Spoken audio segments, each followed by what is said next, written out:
Hi friends, அனைவருக்கும் வணக்கம். நான் தமிழரசன். நேத்து ட்ரம்ப் சொன்ன ஒரு வார்த்தையால அமெரிக்கன் ஷேர் மார்க்கெட்டை பார்த்தீங்கன்னா அதோடைய லோல இருந்து 1100 பாயிண்ட்ஸ் உயர்ந்திருக்கு. அண்ட் தென் பெங்களூர்ல இருக்க ஹோட்டல் அசோசியேஷன் என்ன சொல்லியிருக்காங்கன்னா, எங்களுக்கு கமர்ஷியல் சிலிண்டருடைய வருகை நிறுத்தப்பட்டிருக்குன்னு சொல்லியிருக்காங்க. பாகிஸ்தான்ல லிமிட்டடா பெட்ரோல் யூஸ் பண்ணன்ற ஒரு சட்டத்தையும் கொண்டு வந்திருக்காங்க. ஏகப்பட்ட விஷயங்கள் ஒரு நாள் நைட்ல நடந்திருக்கு.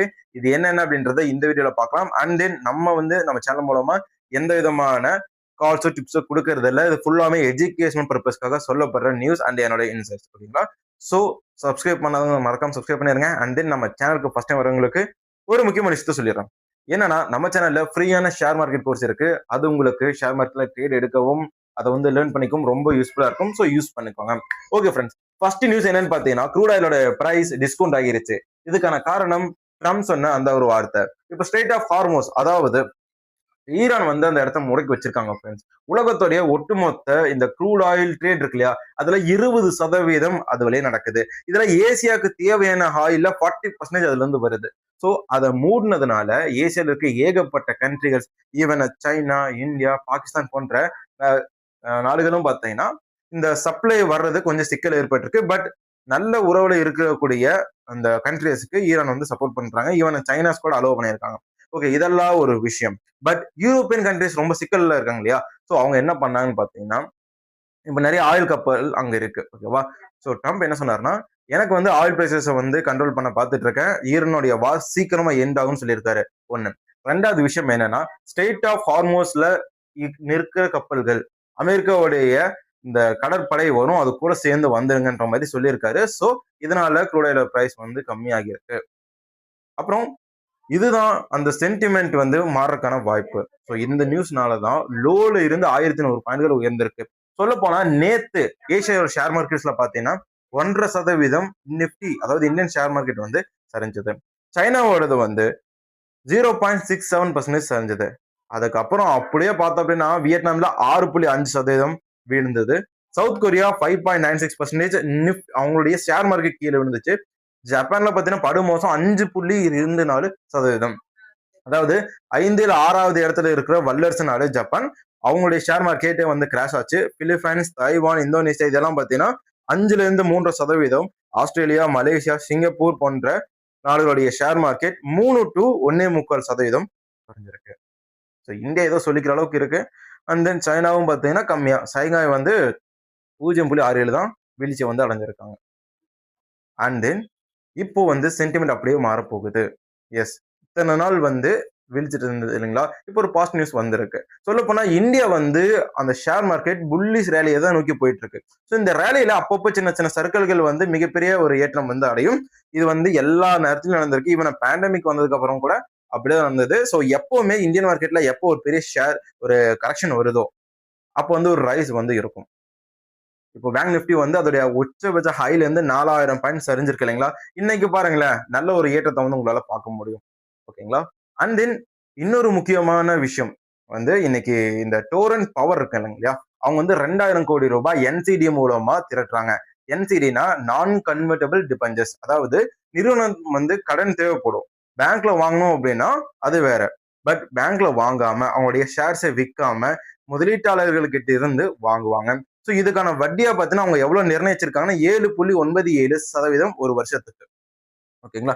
ஸோ என்சிடி அப்படின்னா நான் கன்வெர்டபிள் டிபெஞ்சர்ஸ். கன்வெர்டபிள் டிபெஞ்சர்ஸ் அப்படின்னா இந்த நிறுவனம் வாங்கக்கூடிய அந்த ஒரு இன்வெஸ்ட்மெண்ட்டை வந்து ஷேர்ஸா கூட மாத்திக்கலாம். பட் என்சிடி அப்படின்னா நான் கன்வெர்டபிள், இது வந்து டிபெஞ்சர், அது அப்படியே தான் இருக்கும். இப்போ ஸ்டாக்குக்கும் டிபெஞ்சருக்கு என்ன வித்தியாசம்னு பார்த்தீங்கன்னா, ஸ்டாக் வந்து ஓனர்ஷிப்பை கொடுக்கும், இது வந்து கடன்காரன்ற அந்தஸ்து. இதுல ரிட்டர்ன்ஸ் எப்படி வரும்னு பார்த்தீங்கன்னா இந்த கம்பெனியோடைய ஷேர் பிரைஸ் உயரும் போது வரும். பட் இதுல வந்து இன்கம் இன்ட்ரெஸ்ட் மூலமா பிக்சடா வந்துட்டே இருக்கும். இதுல ரிஸ்க் ரொம்ப அதிகம், இதுல லிமிடெட் ரிஸ்க். இப்போ இந்த என்சிடியை வச்சு அவங்க என்ன பண்ண போறாங்கன்னு பார்த்தீங்கன்னா, சொல்ல போனா எனர்ஜி செக்டர் இப்போ ரொம்ப பூம்ல இருக்கு. அதோடைய ஒரு ஸ்கேர்சிட்டி வரக்கான ஒரு வாய்ப்பு இருக்குன்ற மாதிரியான ஒரு அஜ் வந்து இருக்கு. ஸோ இதனால எல்லாருமே அதுல போக்கஸ் பண்ணிட்டு இருக்காங்க. இப்ப இந்த 2000 கோடியை வச்சு அவங்க வந்து ஒரு புது ப்ராஜெக்ட் வந்து ஸ்டார்ட் பண்ணலாம், இல்லைன்னா ஒரு ஃபேக்டரி வந்து செட் பண்ணலாம், இல்ல அந்த எனர்ஜி அந்த டிரான்ஸ்மிஷன் பண்றதுக்கான அந்த எக்ஸ்பென்ஷன், அந்த டிரான்ஸ்மிஷன் லைனை வந்து எக்ஸ்பெண்ட் பண்ணலாம். இந்த மாதிரி எதுக்கு வேணா அவங்க வந்து யூஸ் பண்ணிக்கலாம்.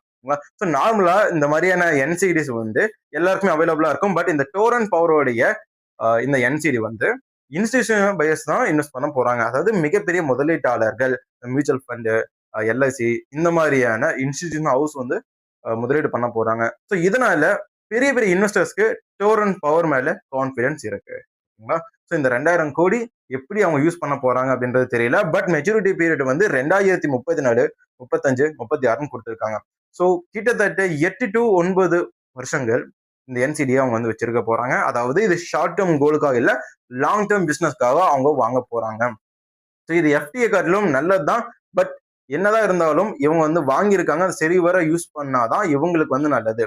என்சிடிஸை வந்து பொதுவாக கண்மூடித்தனமா நம்ம இன்வெஸ்ட் பண்ணக்கூடாது. காரணம் என்னன்னா, அந்த நிறுவனம் ஏகப்பட்ட கடன்ல இருந்தாங்க அப்படின்னா இது அடிஷனல் கடன் தான். ஓகேங்களா? பட் இந்த ஒரு டோரன் பவருடைய இன்ட்ரெஸ்ட் இருக்கு இல்லைங்களா, 7.97, இது வந்து எஃப்டி விட அதிகமா இருக்கு. அதே நேரத்துல இவங்க பிசினஸ்க்கு யூஸ் பண்ண போறாங்க.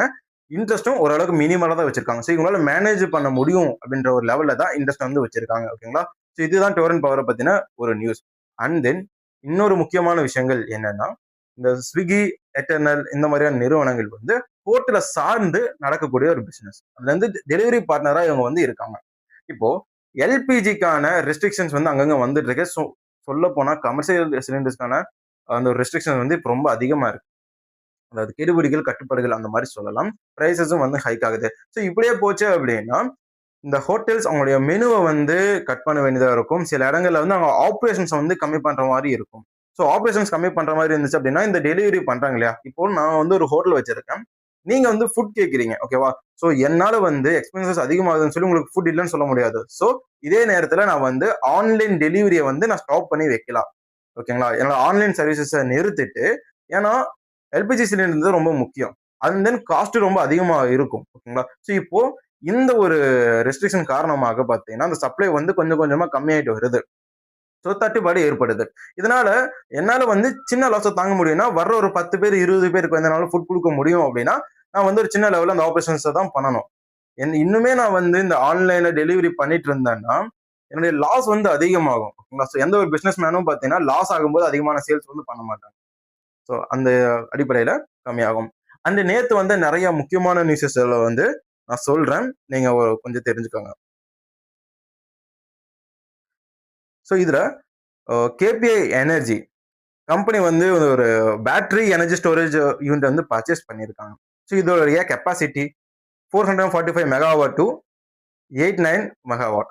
ஸோ இது வந்து பாசிட்டிவ்னு சொல்லியிருக்காங்க. ஸோ பட் இது வந்து ஆப்ரேஷன்ஸ் நடந்தால்தான் தெரியும். அண்ட் தென் எம்ஆர்பிஎல் பத்தின ஒரு முக்கியமான நியூஸ் என்னன்னு பார்த்தீங்கன்னா, இவங்க கிட்ட போதுமான ரிசர்வ்ஸ் இல்லைன்னு சொன்னாங்க. பட் எம்ஆர்பிஎல் எங்ககிட்ட வந்து ரிசர்வ்ஸ் இருக்கு, எங்களால பிசினஸ் வந்து கண்டினியூ பண்ண முடியும்னு சொல்லியிருக்காங்க. இதுல எந்த அளவுக்கு உண்மை இருக்குன்னு தெரியல. அண்ட் தென் ராமகிருஷ்ணா ஃபோர்ஜின்ஸ் அவங்களுடைய ப்ரொடக்ஷனை வந்து அதிகப்படுத்தியிருக்காங்க. ஸோ இது வந்து பிசினஸ் நடந்தாதான் தெரியும். பட் இது வரைக்கும் இது பாசிட்டிவ் தான். அல்ட்ராடெக் சிமெண்ட் என்ன சொல்லியிருக்காங்கன்னு பார்த்தீங்கன்னா, அவங்க வந்து மிஸ்டர் ஜயான் ஜோ அப்படின்ற எம்டியை வந்து மறுபடியும் ரீஅப்பாயின்ட் வந்து பண்ணியிருக்காங்க. 2026 ஏப்ரல் 1ல இருந்து நடைமுறைக்கு இருக்கும். ஜிஎன்எஸ் பேப்பர்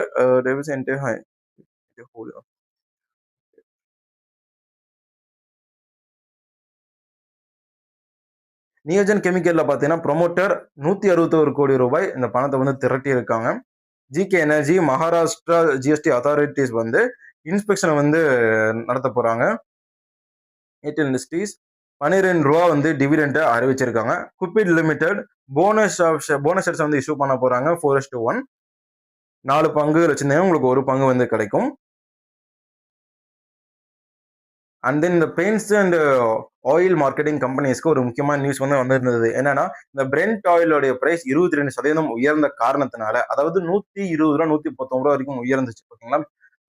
இது வந்து பெயிண்ட் அண்ட் ஆயில் மார்க்கெட்டிங் கம்பெனிகளுக்கு ஒரு டிராபேக், மார்ஜின் வந்து ப்ரெஷருக்குள்ள வரும். ஏன்னா ஸ்டேட் வந்து அவங்களுக்கு பெட்ரோலியமுடைய பிரைஸை டக்குன்னு ஹைக் பண்ண முடியாது. ஓகேங்களா? அப்படி பண்ணாங்க அப்படின்னா அவங்களுக்கு தான் பிரச்சனை வரும். ஸோ அதனால என்ன பண்ணுவாங்கன்னா, அதாவது இந்தியாவில் என்ன சொல்லியிருக்காங்கன்னா, அந்த ஆயில் மார்க்கெட்டிங் கம்பெனிஸ் லோவான மார்ஜினும் இல்ல காஸ்ட் டு காஸ்ட் மெத்தட்லயும் வந்து பிசினஸ் பண்ணிட்டு இருப்பாங்கன்னு சொல்லியிருந்தாங்க. ஓகேங்களா?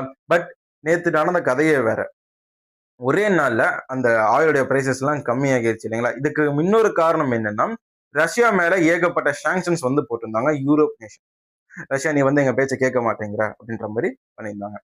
சொல்ல போனா 21, 22 பொருளாதார தடையை நாங்க வந்து அமுல்படுத்த போறோம்னு சொல்லியிருந்தாங்க. பட் இப்போ இந்த காரணத்தினால ரஷ்யா மேல இருக்கிற இந்த ட்ரம்ப் வந்து ரஷ்யான்ற பேர் குறிப்பிடல, நான் வந்து ஆயிலுக்கு போட்ட சாங்ஷன்ஸை வந்து இப்ப எடுத்துக்கிறேன்ற மாதிரி சொல்லியிருக்காரு. ஸோ இது வந்து மறைமுகமா வந்து ரஷ்யாவுக்கு சொல்லப்பட்ட ஒரு நியூஸ் தான். நான் மேல போட்டிருந்த பொருளாதார தடை வந்து கம்மி பண்ணிடுறேன். நீ வந்து இப்போ ஆயில ப்ரொடியூஸ் பண்ணா போதும். அப்படின்ற மாதிரி ரஷ்யா வந்து சொல்லியிருக்காங்க. ஏன்னா இது வரைக்கும் ரஷ்யா மேல எந்த விதமான தாக்குதலும் வந்து ஈரான் வந்து பண்ணல, பண்ணவும் மாட்டாங்க. ஸோ அவங்களால இது வந்து ஒரு நல்ல ஒரு ஆப்பர்ச்சுனிட்டியா ரஷ்யாவுக்கு வந்து அமைஞ்சிருக்கு. அண்ட் தென் நான் ஃபர்ஸ்ட் சொன்ன மாதிரி சில ஸ்டாக்ஸ்ல வந்து ஹெல்ப் கேட்டிருக்கீங்க. அது என்னன்றதை நம்ம பார்த்துடலாம்.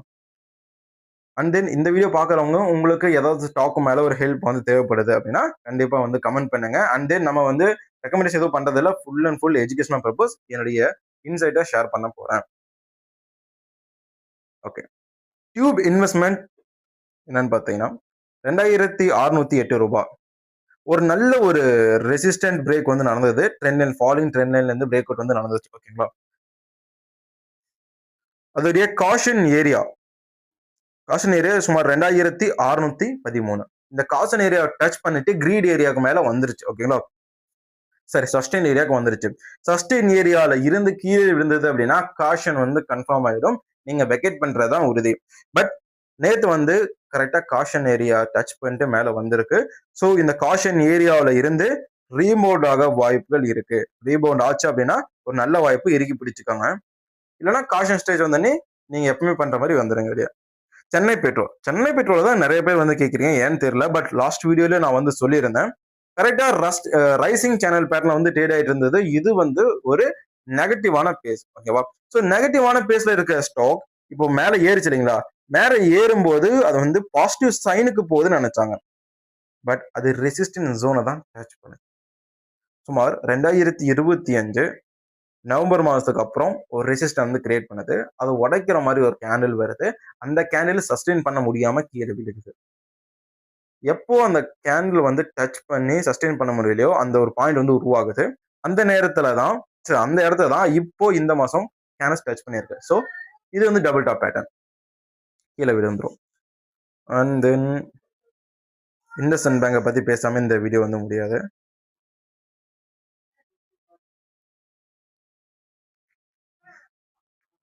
இண்டஸ்இண்ட் பேங்க்ல வந்து சில நியூஸஸ் வந்து வந்திருக்கு. இது வந்து அந்த நிறுவனத்துடைய பேலன்ஸ் ஷீட்டை வந்து தூக்கி நிறுத்த போகுது அப்படின்ற மாதிரி சொல்லியிருக்காங்க. பட் நம்மளுடைய சார்ட் என்ன சொல்லுது அப்படிங்கிறத நம்ம எப்பவுமே கணக்கில் எடுத்துக்கணும். நான் மட்டும் இல்லை, இந்த வீடியோ பார்க்குற நீங்க யாராக வேணா இருந்துக்கோங்க, உங்களுடைய ஒரு ஸ்ட்ராட்டஜி வந்து பில்ட் பண்ணுங்க. ஓகேவா, அதாவது நான் எப்படி சொல்றேன்னா, நீங்க வந்து ஃபண்டமெண்டலிஸ்டா இருக்கலாம், இல்ல ஸ்மார்ட் மணி ஹோல்டரா இருக்கலாம், இல்ல நிறைய இண்டிகேட்டர் யூஸ் பண்ணி எடுக்கிறவரா இருக்கலாம். எல்லாத்துலயும் ஒரு ஸ்ட்ராட்டஜி வந்து நீங்க பில்ட் பண்ணீங்கன்னா அதை ஃபாலோ பண்ணாலே போதும். நீங்க ஒரு நல்ல ஒரு பொசிஷனுக்கு வந்துருவீங்க.